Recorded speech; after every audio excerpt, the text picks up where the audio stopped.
En los años 2010, el fútbol nos regaló lo que probablemente sea uno de los logros más únicos e imposibles que volvamos a ver. Una era eterna en lo que la dominación fue compartida solo por dos personas en todo el mundo, porque Messi y Ronaldo eran tan pero tan superiores al resto que la diferencia era incuestionable. De no haber tenido el infortunio de coincidir con ellos, otros talentos generacionales podrían haber sido considerados los mejores del mundo en cualquier otra época. Sin embargo, antes de que el mundo quedara dividido entre estos dos fenómenos irrepetibles, antes de que cada debate en internet se redujera a Messi contra Cristiano, hubo un momento breve y casi increíble en el que solo un hombre obligó a estas dos anomalías a pelear por el segundo puesto, y lo hizo en una era llena de estrellas por toda Europa. Y nada resume su grandeza mejor que un simple gol, aquel en el que hizo ver al poderoso Manchester United en su mejor momento como un grupo de amateurs de domingo.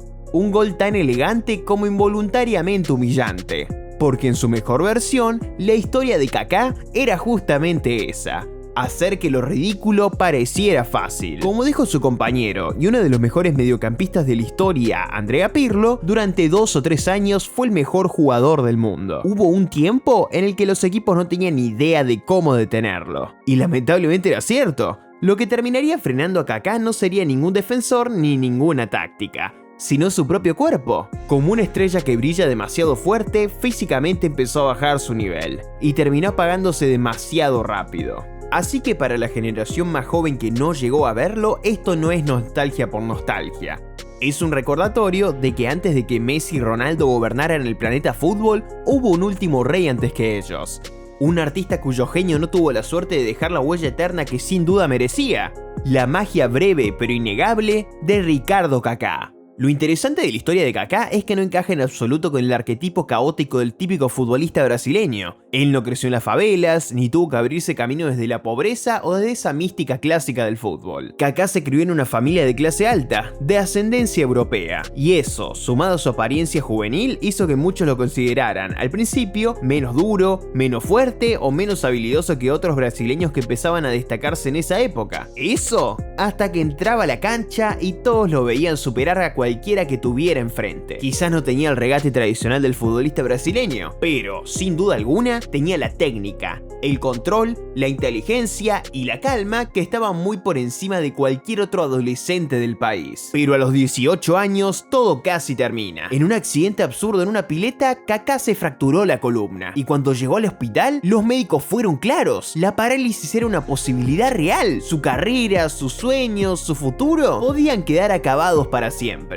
Con el tiempo, Kaká admitiría que aquella experiencia lo cambió por completo la vida. Ese momento lo cambió todo. Sin embargo, por un milagro o simplemente por un golpe de fe, su columna logró recuperarse sin mayores complicaciones. A partir de entonces dijo: juego porque quiero disfrutar la vida que Dios me devolvió. Y ese sería en realidad el inicio de su camino religioso. Kaká es probablemente uno de los ejemplos más reconocidos de futbolista profundamente creyente, y desde entonces se convirtió en una de las figuras más positivas e inspiradoras que dio este deporte. Tan perfecto que, irónicamente, más adelante en su vida, su esposa incluso lo dejaría por ser demasiado perfecto. Pero desde aquel accidente jugó como alguien que había recibido una segunda oportunidad. Con solo 19 años terminó la temporada con 25 participaciones de gol en 31 partidos. Pero aún así, cuando el Milan pagó 8,5 millones de euros por él en el 2003, la operación se trató casi como una apuesta por un joven talentoso, pero todavía sin probarse del todo. Los precios de aquella época no eran ni cerca de lo que son hoy. Sin embargo, en cuestión de semanas, Kaká se ganó un lugar en un mediocampo formado por Pirlo, Seedorf, Gattuso y Rui Costa, jugadores cuyo prestigio por sí solo habría intimidado a cualquier chico recién llegado. Y aún así, Kaká jugaba con una autoridad serena, distinguiéndose desde el primer día. Esperábamos un buen jugador, lo que recibimos fue un fenómeno. En su primera temporada, el Milan ganó el Scudetto con Kaká aportando 20 participaciones de gol, una cifra increíble para un mediocampista de 21 años recién llegado de Brasil. Pero lo que más impresionó a los veteranos del Milan no fue solo su técnica, fue la manera en que combinaba cualidades opuestas sin esfuerzo. A simple vista, uno no pensaría que Kaká fuese rápido,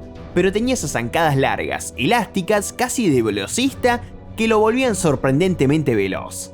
Tenía el cerebro creativo del clásico enganche, pero también el toque, la definición y el olfato de un delantero. Y aunque su apariencia pudiera hacer pensar que era blandito, Kaká era grande y fuerte, 1,87 metros de altura, alrededor de 82 kilos y con una velocidad y resistencia que le permitían abarcar todo el mediocampo y presionar como un animal. En realidad, Kaká fue el primero de un tipo nuevo, un mediocampista ofensivo moderno, híbrido, capaz de crear, marcar, imponerse físicamente y trabajar como un motor constante. Hoy cuesta encontrar jugadores que reúnan su cuerpo, su velocidad y ese nivel técnico. Hay mediocampistas que juegan como él, pero no tienen su físico. Y hay futbolistas con su físico, pero que no poseen esa mezcla de pase, regate y definición. Mientras ascendía, Kaká fue borrando las líneas que separaban al mediocampista del delantero, y en apenas su segunda temporada en Italia terminó con 28 participaciones de gol, incluyendo 2 goles y 6 asistencias en la Champions League. Con él como figura, el Milan eliminó al Manchester United en octavos, al Inter en cuartos y al PSV en semifinales. Lamentablemente, la final no terminó como hubiera querido el Milan.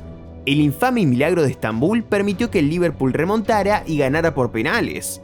Aún así, con solo 22 años, Kaká ya era uno de los jugadores más importantes del equipo. A esa edad no era normal ver a alguien tan productivo jugando, por detrás del delantero. Pero uno de los aspectos más subestimados del juego de Kaká era su regate. Y eso es algo realmente curioso, porque sus zancadas largas engañaban muchísimo al público. En televisión, cuando lo veías correr con la pelota, parecía que no iba tan rápido. Pero en la vida real, los defensores veían algo totalmente distinto, a un tipo que conducía a la misma velocidad con la que otros corren sin balón y aún así mantenía un control perfecto. Uno de los mejores ejemplos es su gol contra Argentina, donde incluso se lo ve a Messi corriendo detrás suyo. Esa combinación de primer toque, un devastador amague de hombro incluso contra los defensores más duros, su aceleración en espacios abiertos, y el hecho de que, a diferencia de muchos jugadores veloces de hoy, la velocidad de Kaká no era solo horizontal, él podía ir a máxima velocidad directo hacia el arco. Para 2005, el mundo ya sabía que Kaká era de élite, y entró al Mundial 2006 como una de las joyas de Brasil.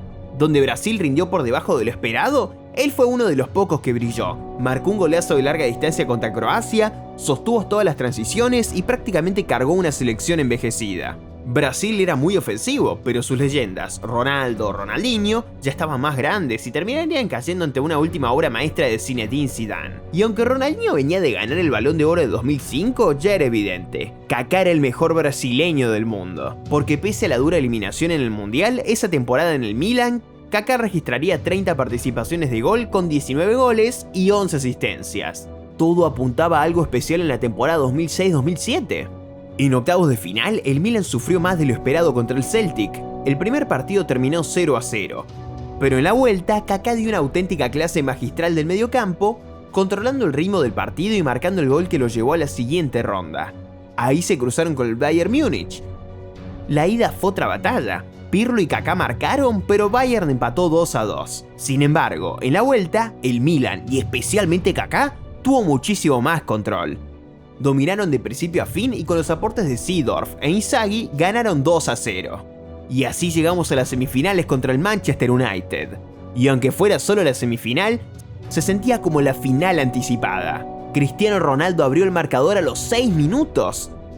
Pero a los 22, Kaká apareció y colocó un zurdazo impecable para vencer a Edwin van der Sar. Y en el minuto 37, tras un balón largo que se filtró entre dos jugadores del United, Kaká corrió hacia el área, llevó la pelota y en el momento justo metió un toque sutil de cabeza que dejó atrapados a Gabriel Heinze y Patrice Evra, que terminaron chocando entre ellos, totalmente confundidos, mientras Kaká controlaba con calma y definía nuevamente ante van der Sar. En ese instante, Old Trafford quedó completamente en silencio. Y aunque Rooney marcaría 2 goles para poner el 3-2 a favor del United, Sir Alex Ferguson admitiría después, simplemente no pudimos con él. Porque a pesar de la victoria del United, ese momento pareció destruirles la confianza, porque en la vuelta, en el San Siro, Kaká abrió el marcador a los 11 minutos, y el Milan no volvió a mirar atrás. Aplastaron al United 3-0 y avanzaron a la final. Y por fin, Milan tendría la oportunidad de vengarse del Liverpool, por aquella infame remontada de Estambul 2 años antes. Y esta vez Kaká no necesitó marcar. Asistió a Inzaghi en el gol que abrió el partido y desde ahí, el Milan no volvió a mirar atrás. Durante todo el partido, Kaká y el Milan controlaron las transiciones, dominaron el mediocampo y mantuvieron al Liverpool a distancia. En esencia, Kaká tuvo influencia de jugador determinante en cada instancia de las rondas eliminatorias.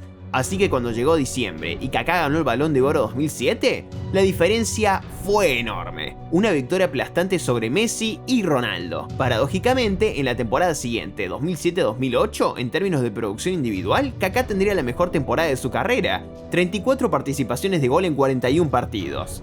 Pero ese año, el Manchester United, que había eliminado la temporada anterior, estaba en un nivel demasiado dominante, con Cristiano Ronaldo alcanzando lo que para muchos fue su prime. Aún así, Kaká seguía llevando después de su mejor año como futbolista. Por eso, en el verano de 2009, el Real Madrid pagó 67 millones de euros para llevarlo a España. En ese momento, el Real Madrid venía sufriendo bastante contra el Barcelona, y con la llegada de otros refuerzos como Xabi Alonso y Cristiano Ronaldo, para los fans de Kaká parecía que se venía su segundo prime. Pero en lugar de eso, fue el comienzo de una caída lenta y dolorosa. En la temporada previa a su llegada al Madrid, Kaká sufrió una lesión en el tobillo que lo dejó fuera 7 partidos, más de un mes sin jugar. Y ya en sus primeros meses como jugador del Madrid volvió a pasar. Otra lesión, otros 30 días afuera. Pero aún con eso, y teniendo que adaptarse a una nueva liga, Kaká logró una temporada bastante productiva. 21 participaciones de gol en 33 partidos, incluyendo 15 en 25 encuentros de liga, y 5 más, 4 asistencias y un gol en 7 partidos de Champions. Antes de lesionarse, Kaká llevaba una participación de gol por cada partido de Champions que jugaba. Así que para Kaká, todo parecía ir muy bien, y tal vez incluso podría haber terminado de recuperarse si no fuera porque justo después de su primera temporada con el Madrid venía el Mundial 2010. En 2002 Kaká ya había sido campeón del mundo, pero con 19 años y sin un rol importante. En 2006, cuando era el mejor del equipo, Brasil tenía un plantel más envejecido y se fue en cuartos. Así que en 2010, ya como veterano, quería liderar a su país hacia otro título. Pero venía de 2 temporadas seguidas cargadas de lesiones, y en vez de descansar o rehabilitarse, decidió forzarse y jugar el Mundial. Mirándolo hoy, no valió la pena. Primero, en el partido contra Costa de Marfil, Kaká terminó expulsado solo porque un jugador rival se tiró al piso fingiendo un golpe. ¡Una vergüenza total! Eso le costó perderse el partido contra Portugal, privando al mundo de ver un duelo Ronaldo vs Kaká en un mundial. Luego, en los octavos de final, aunque Brasil pasó por encima de Chile, Kaká se veía visiblemente agotado al límite de lo físico. Luego, en los cuartos de final contra los Países Bajos, con ese trío en su mejor momento formado por Wesley Sneijder, Arjen Robben y Robin van Persie, Brasil arrancó ganando. Kaká incluso tuvo la chance de liquidar el partido con el segundo gol, un remate perfecto bien colocado al ángulo. Pero el arquero neerlandés Martin Stekelenburg hizo una de las mejores atajadas de todo el mundial. Y en el segundo tiempo, Wesley Sneijder marcaría 2 goles para darle la vuelta al resultado y mandar a Brasil a casa. Visto con el diario del lunes, quizá Kaká no tendría que haber jugado ese mundial, porque poco después sería diagnosticado con una lesión en el menisco, lo que lo dejó afuera 29 partidos, un total de 148 días sin jugar. La lesión más devastadora de toda su carrera. Y lo más triste de todo es que cuando Kaká por fin volvió, logró 13 participaciones de gol en 20 partidos, 7 goles y 5 asistencias, para un total de 12 participaciones en 14 encuentros de la liga, más un aporte en 3 partidos de Champions. Para ponerlo en contexto, eso es altísima eficiencia, especialmente para alguien que venía de perderse más de media temporada. Esa lesión no solo destruyó su velocidad, su agilidad y su explosividad, sino que también le quitó años de longevidad futbolística. Porque en la temporada 2011-2012, aún moviéndose como una sombra de lo que había sido, Kaká nunca perdió su toque, su visión ni su talento para asistir. Terminó con 24 participaciones de gol en 40 partidos, pero donde realmente brilló fue en la Champions League. A lo largo de toda su carrera, el torneo donde Kaká fue más dominante y eficiente siempre fue la Champions. En esa temporada 2011-2012 consiguió 9 participaciones de gol en 8 partidos. La verdad creo que la versión de Champions League Kaká no recibe el reconocimiento que realmente merece, porque en esa campaña estuvo absolutamente encendido. Y eso, aún viniendo de una lesión que habría destruido la carrera de la mayoría. Pero lo más sorprendente es que a pesar de su nivel, en la ida de semifinales contra el Bayern Múnich, José Mourinho decidió dejar a Kaká completamente en el banco. Y el resultado fue que el Real Madrid perdió 2-1. Y a ver, vamos, dejar en el banco al jugador más en forma del equipo después de Cristiano Ronaldo es una locura, porque en el partido de vuelta José Mourinho sí se dio cuenta de su error y puso a Kaká de titular, pero ya era demasiado poco y demasiado tarde, y el Madrid terminaría perdiendo 3-4 en la tanda de penales. Y lamentablemente, para la temporada 2012-2013, el cuerpo de Kaká ya se había deteriorado más y más, y solo disputó un total de 27 partidos, con 10 contribuciones de gol, y fue más o menos por esa época cuando Kaká también sufrió otro desgarro muscular en la zona del aductor. Después de eso, su físico nunca volvió a acercarse a lo que había sido, así que dejó el Real Madrid, regresó para jugar una temporada más en el AC Milan y a los 32 años volvió a Brasil para jugar una última temporada en su club de la infancia, Sao Paulo. Kaká finalmente decidió terminar su carrera en la MLS, jugando para el Orlando City. Y aunque mostró su calidad, su inteligencia y toda su brillantez, Kaká siguió lidiando con lesiones en cada una de sus 3 breves temporadas en la MLS. Aunque nunca tuvo los números monstruosos de goles de asistencias de Cristiano Messi, incluso con su cuerpo rompiéndose en sus últimos 20, el prime de Kaká es el de uno de los mejores mediocampistas ofensivos de toda la historia. Un jugador que podía regatear y crearse sus propias ocasiones, un jugador que podía rematar desde lejos, sorprendentemente rápido y fuerte, con una ética de trabajo altísima y una visión de juego genial. Tenía todas las cualidades que le podías pedir a un futbolista en esa posición, y aunque su prime fue comparativamente breve y demasiado marcado por las lesiones como para resistir el paso del tiempo, ponía a cualquier mediocampista histórico a su lado, y Kaká podía hacer lo que ellos hacían, y un poco más.